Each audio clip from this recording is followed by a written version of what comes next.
ইসির পিছুটান।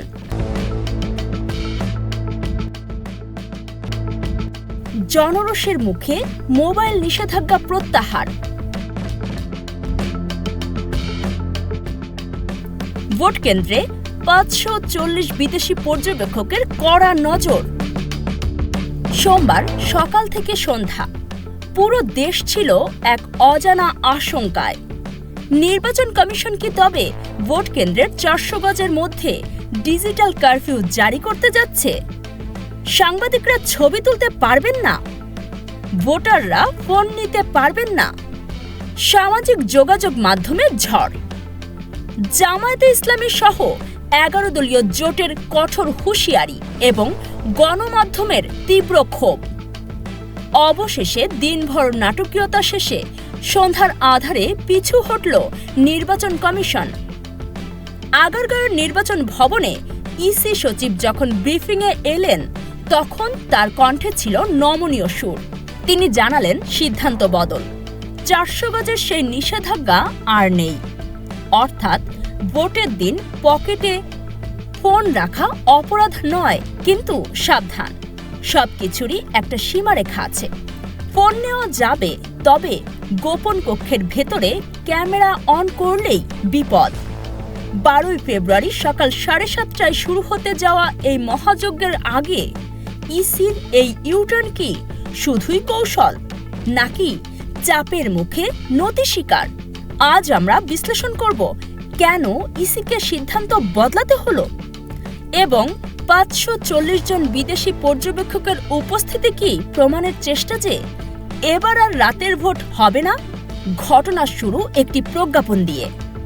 ইসি হঠাৎ জানিয়েছিল ভোট কেন্দ্রের ৪০০ গজের মধ্যে কেউ মোবাইল ফোন ব্যবহার করতে পারবে না। মুহূর্তেই রাজনৈতিক অঙ্গনে তোলপাড়। জামায়াতে ইসলামী এবং তাদের জোট সঙ্গীরা সাফ জানিয়ে দিয়েছিল, এই সিদ্ধান্ত আমরা মানি না। স্বচ্ছতা চাইলে মোবাইল বন্ধ করা যাবে না। সাংবাদিকরাও ক্ষোভে ফেটে পড়েন, কারণ সাংবাদিক বা পর্যবেক্ষকদের জন্য আলাদা কোনো নির্দেশনা ছিল না। ৪০০ গজ দূরে ফোন রেখে কিভাবে সংবাদ সংগ্রহ সম্ভব? এই প্রশ্ন যখন ইসির দেওয়ালে ধাক্কা খেল তখন টনক নড়ল কমিশনের।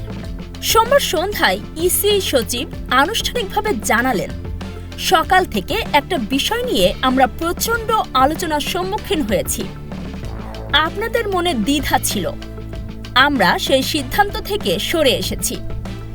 নতুন নিয়মে ভোটার, প্রার্থী, এজেন্ট এবং সাংবাদিকরা ফোন নিয়ে কেন্দ্রে ঢুকতে পারবেন।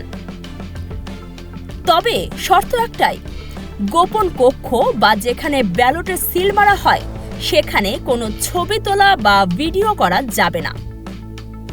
বিশ্লেষকরা বলছেন, গোপন কক্ষের গোপনীয়তা রক্ষা করা জরুরি, কিন্তু কেন্দ্রের পরিবেশ রেকর্ড করার অধিকার কেড়ে নেওয়া হতো আত্মঘাতী।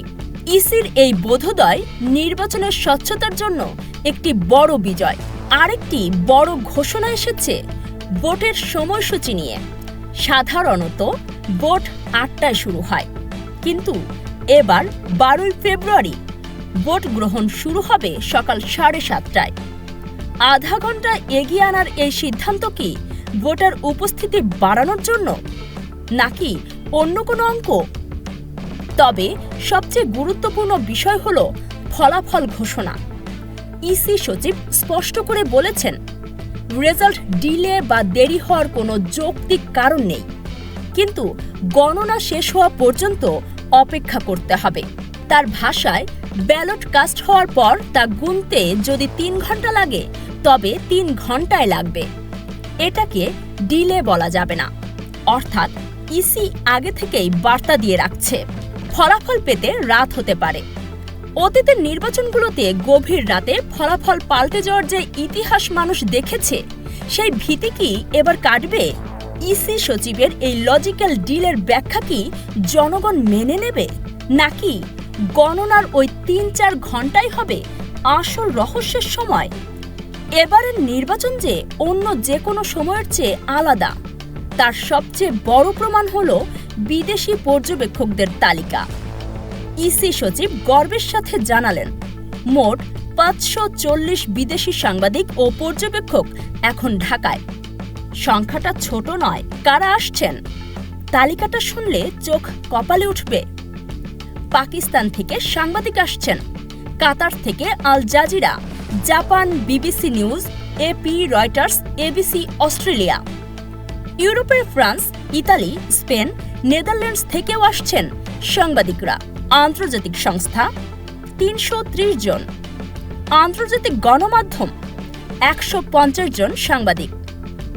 ইলেকশন কমিশন প্রতিনিধি বিভিন্ন দেশ থেকে 60 জন। তুরস্ক, মালয়েশিয়া, নাইজেরিয়া, ফিলিপাইন, জর্জিয়া কে নেই এই তালিকায়? বিশ্লেষকরা বলছেন এই 540 জোড়া চোখ ফাঁকি দিয়ে কারচুপি করা প্রায় অসম্ভব।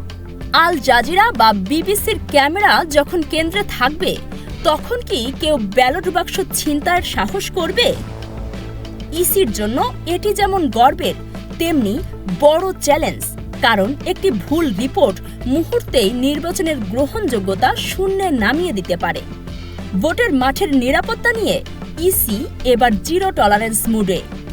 স্বরাষ্ট্র মন্ত্রণালয়ের প্রতিনিধি আক্তার আহমেদ জানালেন, সার্বিক আইন শৃঙ্খলা পরিস্থিতি ভালো, বড় ধরনের কোনো ঘটনা ঘটেনি। কিন্তু সবচেয়ে ইন্টারেস্টিং বিষয় হলো ইসির কাজের ধরন। সচিব জানালেন, এখন আর ফাইল প্রসেস বা চিঠি চালাচালির সময় নেই।